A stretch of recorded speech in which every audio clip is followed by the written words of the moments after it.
आत्मन। आज सहज योग में कबीर साहब का एक पद लेने जा रहे हैं। कबीर साहब का जन्म 1398 ईस्वी में हुआ और 1518 ईस्वी तक उनकी जीवन पताका भारत में फहराती रही।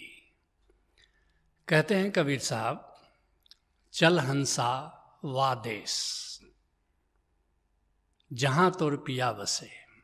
किस देश की बात कर रहे हैं? वह देश कहीं बाहर नहीं है, वह देश अपने भीतर है। एक तो बाहर का जगत है जहाँ हम जीते हैं, रहते हैं, लोगों से संबंध बनाते हैं। इसके भीतर एक अंतर जगत है जहाँ हमारा मन रहता है, जहाँ हमारे विचार चलते हैं, जहाँ हमारे सपने चलते हैं। उसके भी भीतर अंतर आकाश निराकार है। उस देश में चलने की वो बात कर रहे हैं। और वह जो निराकार है, वह जो अंतर आकाश है, वहीं हमारा प्रियतम गोविंद रहता है। वहाँ हरि का निवास है, वहाँ ओंकार का निवास है। कबीर साहब ने अन्यत्र इस बात को कहा है कि हंसा पायो मान सरोवर। उसे मान सरोवर भी कहा है, उसे निराकार भी कहा है, उसे शून्याकाश भी कहा है, उसे चिदाकाश भी कहा है। उस देश में चलने की बात कर रहे हैं जहाँ कोई विचार नहीं होता, जहाँ कोई समय नहीं होता, जहाँ कोई कल्पना नहीं होती, जहाँ कोई धारणा नहीं होती। चल हंसा वा देश।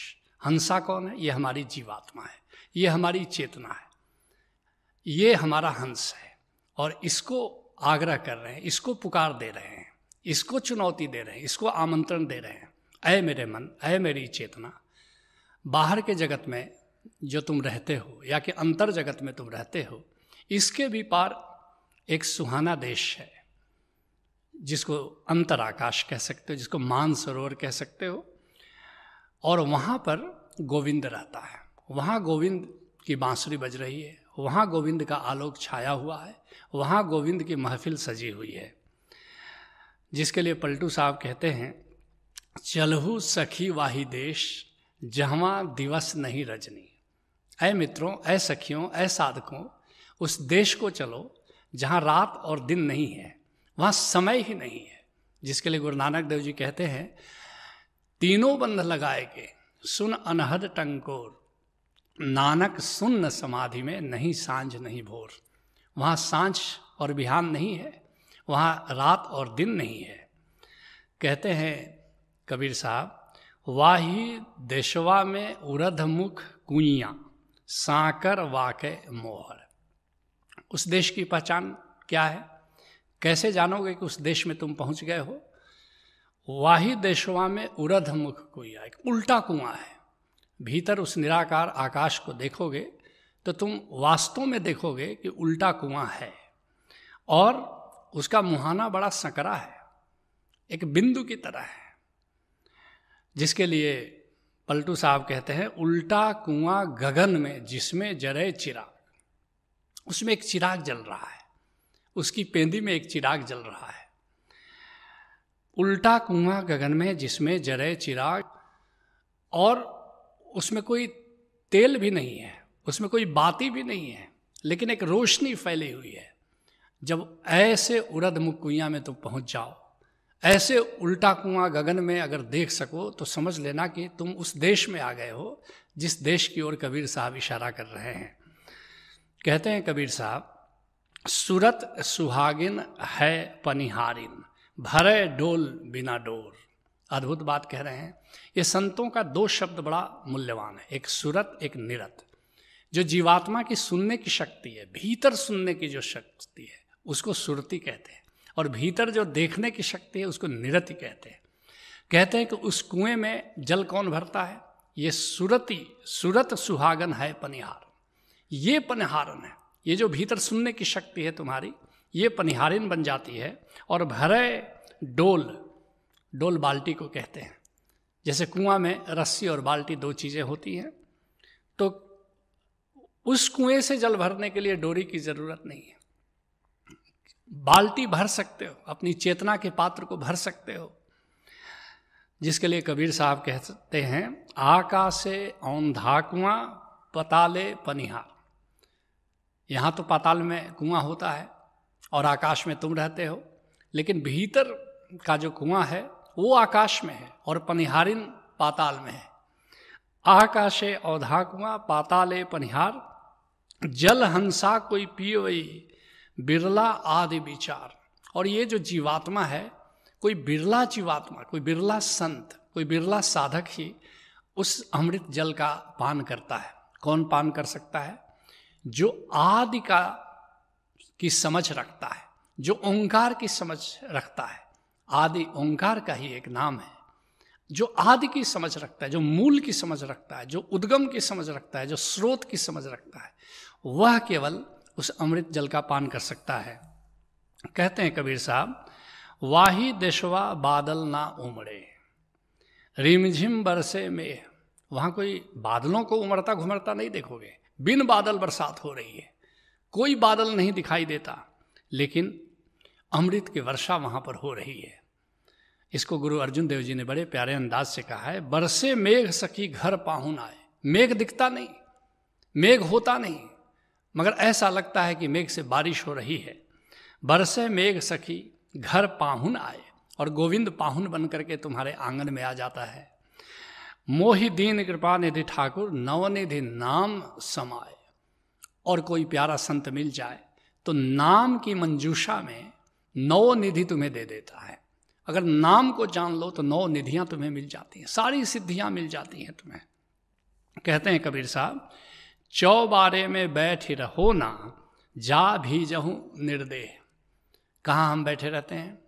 इस अंतर जगत के चौराहे में, जहाँ विचारों का प्रवाह लगातार, विचारों की ट्रैफिक लगातार चलती रहती है।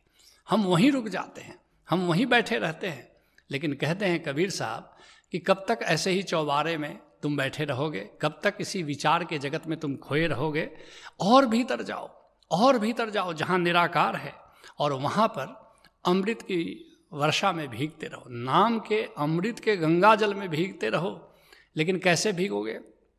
यह देह वहाँ नहीं जाएगी, ये मन वहाँ नहीं जाएगा, वहाँ तो तुमको निराकार हो जाना पड़ेगा। और उस निराकार की स्थिति में तुम ओंकार की बारिश में भीग सकते हो। कहते हैं इसी बात को कबीर साहब अन्यत्र बड़े प्यारे अंदाज में कहते हैं, हम बासी उस देश के जह नहीं मास बसंत। वहाँ ऋतुएं नहीं होती कि ग्रीष्म ऋतु आ रही है तो वर्षा ऋतु आ रही है, कि शरद ऋतु आ रही है, कि बसंत ऋतु आ रही है। हम उस देश के वासी हैं, हम उस निराकार देश के वासी हैं। हम बासी उस देश के जह नहीं मास बसंत, निझर झरे महाअमी। वहाँ एक निर्झर झर रहा है, और उस निर्झर में कौन सा जल बह रहा है? अमृत का जल बह रहा है वहाँ पर। निझर झरे महाअमी, भीजत हैं सब संत। और उस निर्झर की बरसात में, उस झरने में कौन नहा सकता है? उस झरने में कौन भीग सकता है? संत भीगता है, जो इस मर्म को जानता है, जो इस निर्झर को समझता है, जो इस अमृत को समझता है। कहते हैं कबीर साहब, वही देशवा नित पूर्णिमा। जो बाहर का जगत है, कभी पूर्णिमा होती है, कभी अमावस होती है, कहीं दूज तीज, और इस तरह परिवर्तन होता रहता है। लेकिन जो भीतर का जो आकाश है, जहाँ वो देश है निराकार का, वहाँ सदा पूर्णिमा का आलोक छाया रहता है। वही देशवा नित पूर्णिमा, कबहू न होई अंधेर। वहाँ कभी अमावस्या नहीं होती। अगर देख सकोगे, किसी कामिल मुर्शिद से मिलकर उसका मर्म जान सकोगे, जब ओशोधारा में निरति समाधि में जब आओगे, तीसरे तल के कार्यक्रम में आओगे, तो तुम भी अपनी उस सदा जो पूर्णिमा भीतर छाई हुई है, पूर्णिमा की चांदनी छाई हुई है तुम्हारे भीतर, पूर्णिमा का आलोक फैला हुआ है तुम्हारे भीतर, तुम भी उसका दीदार कर पाओगे। जिसके लिए कबीर साहब कहते हैं, कबीर कहते हैं कि हम बासी उस देश के जहाँ पार ब्रह्म का खेल, दीपक जरय अगम का बिन बाती बिन तेल। हम उस निराकार देश के वासी हैं, हम उस अंतर आकाश में रहते हैं, हम उस अंतर आकाश के पंछी हैं, जहाँ क्या होता है? जहाँ पार ब्रह्म का खेल, जहाँ गोविंद का खेल सदा चलता रहता है। और दीपक जरय अगम का, अगम कहते हैं जो बिल्कुल चलता नहीं, जिसमें कोई गति नहीं है, गोविंद का एक नाम है, ऐसा कह लो। दीपक जरय अगम का, जहाँ स्थिर है सब कुछ, और वहाँ दिया जल रहा है। और बिन बाती बिन तेल, वहाँ कोई बाती नहीं है, वहाँ कोई तेल नहीं है, लेकिन फिर भी आलोक फैला हुआ है। बिना बाती बिना तेल के जैसे दीपक जल रहा हो, ऐसा उसका आलोक फैला हुआ है। बाहर अगर दीपक जलता है, थोड़ी सी हवा चले तो ज्योति कपना शुरू हो जाती है, प्रकाश कपना शुरू हो जाता है, लेकिन भीतर जो प्रकाश जल रहा है उसमें कोई कंपन नहीं होता। कहते हैं कबीर साहब, एक सूरज के कौन बतावे, कोटिन सूरज अंजोर। अब अद्भुत बात कहते हैं, एक सूरज के कौन बताए। बाहर तो एक सूरज है, लेकिन वहाँ हजारों हजार अनंत अनंत सूरज की जैसे दीप मालिका सज जाती है, इस तरह वहाँ अनेकों सूरज उगे हुए दिखाई देते हैं। कोटिन सूरज उंजेर, करोड़ों सूरज जैसे दीपों की तरह, दीप मालिका की तरह सजे हुए हैं वहाँ पर, जिसके लिए कबीर साहब अन्यत्र कहते हैं, हम बासी उस देश के जहाँ 12 मास विलास, 12 महीने जहाँ आनंद ही आनंद है। प्रेम झरे बिगसे कवल, प्रेम ओंकार का ही एक नाम है, दिव्य प्रेम, एक डिवाइन लव, वहाँ प्रेम की बरसात होती रहती है। और बिगसे कवल, प्रेम जल से भीगकर सहस्त्र दल कमल वहाँ खिला हुआ है। और ये कोई काव्य की बात नहीं है, जब वास्तव में कामिल मुर्शिद तुम्हें बताएगा तो तुम भीतर इस सहस्त्र दल कमल को देख सकते हो। ओम मणि पद में हूँ, जिसको तिब्बत वालों ने कहा है कि एक कमल है और उसके भीतर पर्ल है, मोती है, मणि है। प्रेम झरे बिगसे कवल, तेज पुंज परगास, और प्रकाश का तेज छाया हुआ है, दिव्य आलोक का तेज छाया हुआ है वहां पर। कहते हैं कबीर साहब, लक्ष्मी वा घर झाड़ू देत है, शिव करते कोतवाली, ब्रह्मा वाके बने टहलुआ, विष्णु करे चरवाही। ब्रह्मा विष्णु महेश की भी उसके सामने, उस प्रकाश के सामने, उस ओंकार के सामने फीके हैं।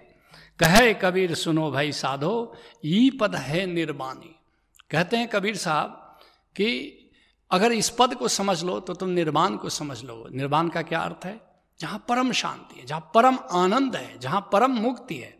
समाधि की ओर संकेत कर रहे हैं।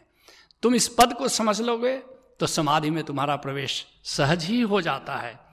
कहते हैं कबीर साहब, जो ये पद के अर्थ लगावे पहुँचे मूल ठिकानी। जो भी इस पद का अर्थ समझ जाएगा वो अपने मूल में पहुँच जाएगा, अपने स्रोत में पहुँच जाएगा, अपने उद्गम में पहुँच जाएगा।